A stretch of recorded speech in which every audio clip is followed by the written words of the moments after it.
اعوذ باللہ من الشیطان الرجیم بسم اللہ الرحمن الرحیم رب اشرح لی صدری ویسر لی امری واحلل عقدۃ من لسانی یفقہوا قولی صدق اللہ العظیم۔ السلام علیکم۔ آج کا topic L G B T Q کے حوالے سے ہے۔ الحمدللہ اللہ کا شکر ہے کہ یہ اب ایجنڈا عوام کے سامنے کھل کر اس ٹائم عیاں ہو چکا ہے۔ بیسکلی آپ کا جو ایکٹ ٹرانسجنڈر ایکٹ 2018 ہے، یہ بیسڈ ہے، ٹوٹلی بیسڈ ہے international agenda L G B T Q پہ۔ اس کی وجہ یہ ہے کہ یہ جو ٹرانسجنڈر ٹرم ہے یہ ایک امبریلا ٹرم ہے، اور یہ بات اپنی سٹارٹ یہاں سے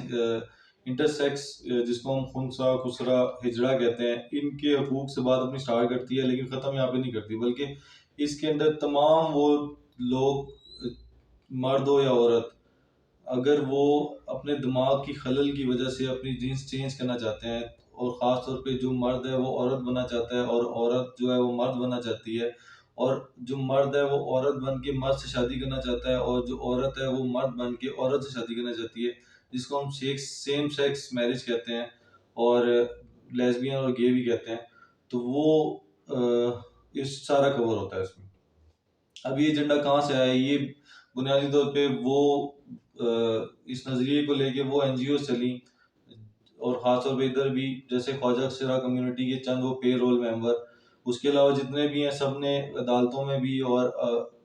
آپ کی میڈیا پہ بھی آ کے اس چیز سے لا تعلقی کا اظہار کیا۔ اس کے علاوہ یو این ڈی پی ہے، آپ کا national commission of human rights ہے، آپ اس کی این جی اوز ہیں، اور آپ کا جو ٹرانسجینڈر ایکٹیوسٹ ہیں، یہ سارے اس میں ہے۔ آپ کا جو منسٹری آف ہیومن رائٹس پہ انہوں نے کہا ہے کہ یہ جو ایکٹ ہے یہ ہم نے بنایا ہے یوگیا کارتا پرنسپل کے مطابق۔ ابھی یوگیا کارتا پرنسپل ہیں کیا؟ نومبر 2006 میں انڈونیشیا کے شہر یوگیا کارتا میں بڑے اس طرح یو این کے ساتھ ساتھ بڑے وہ تقریباً 29 لوگ پوری دنیا سے جو ہیومن رائٹس کے نام نہاد ہیومن رائٹس کے علم بردار تھے، وہ اکٹھے ہوئے، اور انہوں نے مل کے، اور پاکستان سے جو اس ٹائم ہیومن رائٹس کی چیمپئن تھی آسما جہانگیر، وہ بھی گئیں، تو انہوں نے مل کے ایک ڈاکومنٹس بنایا جس کو YP+10 کہتے ہیں۔ اچھا، اس ڈاکومنٹس کو یو این نے، ہیومن رائٹس نے اور اقوام متحدہ، انہوں نے اپنے اس میں مربوط کیا، اور اس کو بنیادی طور پہ اس کا جو یوگیا کارتا پرنسپل کا جو 33 نمبر پرنسپل ہے، اگر ہم اس کو ڈسکس کریں تو وہی ہمارے ہوش اڑا دیتا ہے۔ اس میں یہ ہے کہ آپ کا جو سیکس اورینٹیشن ہے، آپ کا سیکس ورکر، آپ کے sex characteristics, general identity, gender identity, gender expression اور L G B T Q, اس کو ڈی کریمنلائز کیا جائے اور اس کو لیگلائز کیا جائے، اور اس میں آپ کا آپ کی ملک سے آسما جہانگیر کے سائن بھی ہوئے تھے، جن کی جو سسٹر ہے وہ ہنا جلانی آئی سی جے کی کمشنر رہی ہیں۔ آئی سی جے وہ ادارہ ہے جو انٹرنیشنل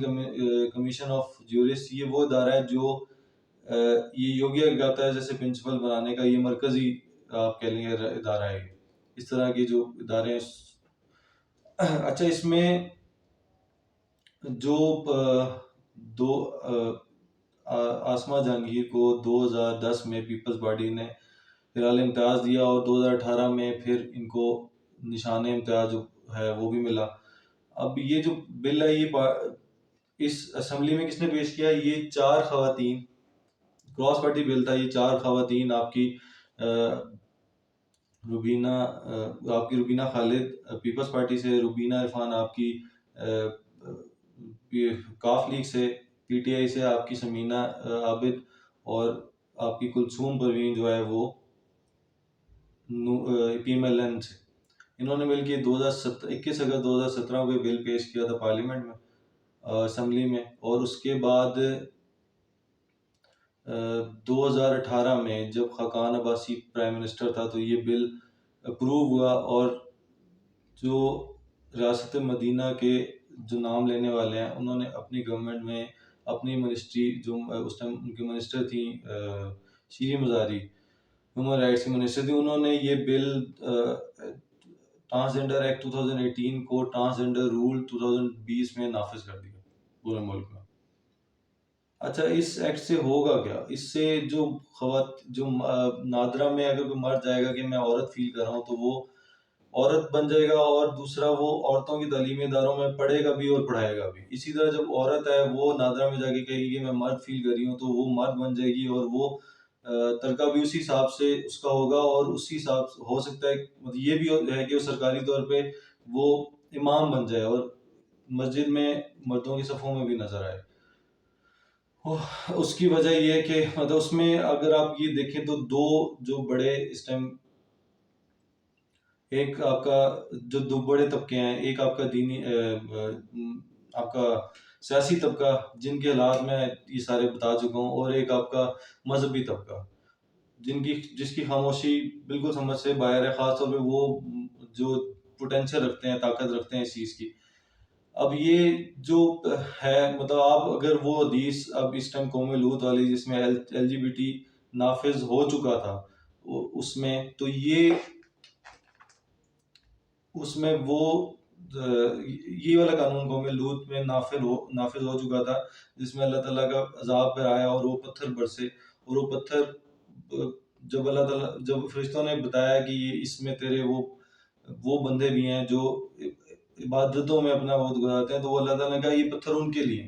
کہ باہر ایل جی بی ٹی چل رہا ہے اور یہ لوگ بالکل اپنی عبادتوں میں اور اس اپنی خانقاہیں چمکانے میں لگے ہیں۔ تو ہمیں اب یہ ہمارے اسلام میں صرف دو جینڈر ہیں، ایک مرد ہے اور ایک عورت ہے۔ یہ جو تیسرا جینڈر جس کو ہم خنثی خسرا کہتے ہیں، یہ بیسیکلی بالکل اسی طرح جس طرح کوئی دماغی عذر کے ساتھ پیدا ہوا ہے یا جسمانی عذر کے ساتھ پیدا ہوا ہے، تو یہ جنسی عذر کے ساتھ پیدا ہوئے ہیں۔ تو ہم جس طرح جسمانی اور دماغی عذر والے بندے کو اس کے حقوق نہیں مارتے، تو ہمیں ان کے حقوق بھی اسی طرح دینے چاہیے جس طرح ایک عورت اور مرد کے حقوق دیے جاتے ہیں۔ تو خدا را اس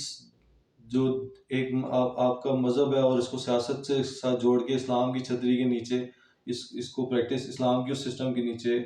اس کو پریکٹس کریں جس میں اللہ تعالیٰ کے قانون چلتے ہیں۔ وآخر دعوانا ان الحمد للہ رب العالمین۔ السلام علیکم ورحمۃ اللہ وبرکاتہ۔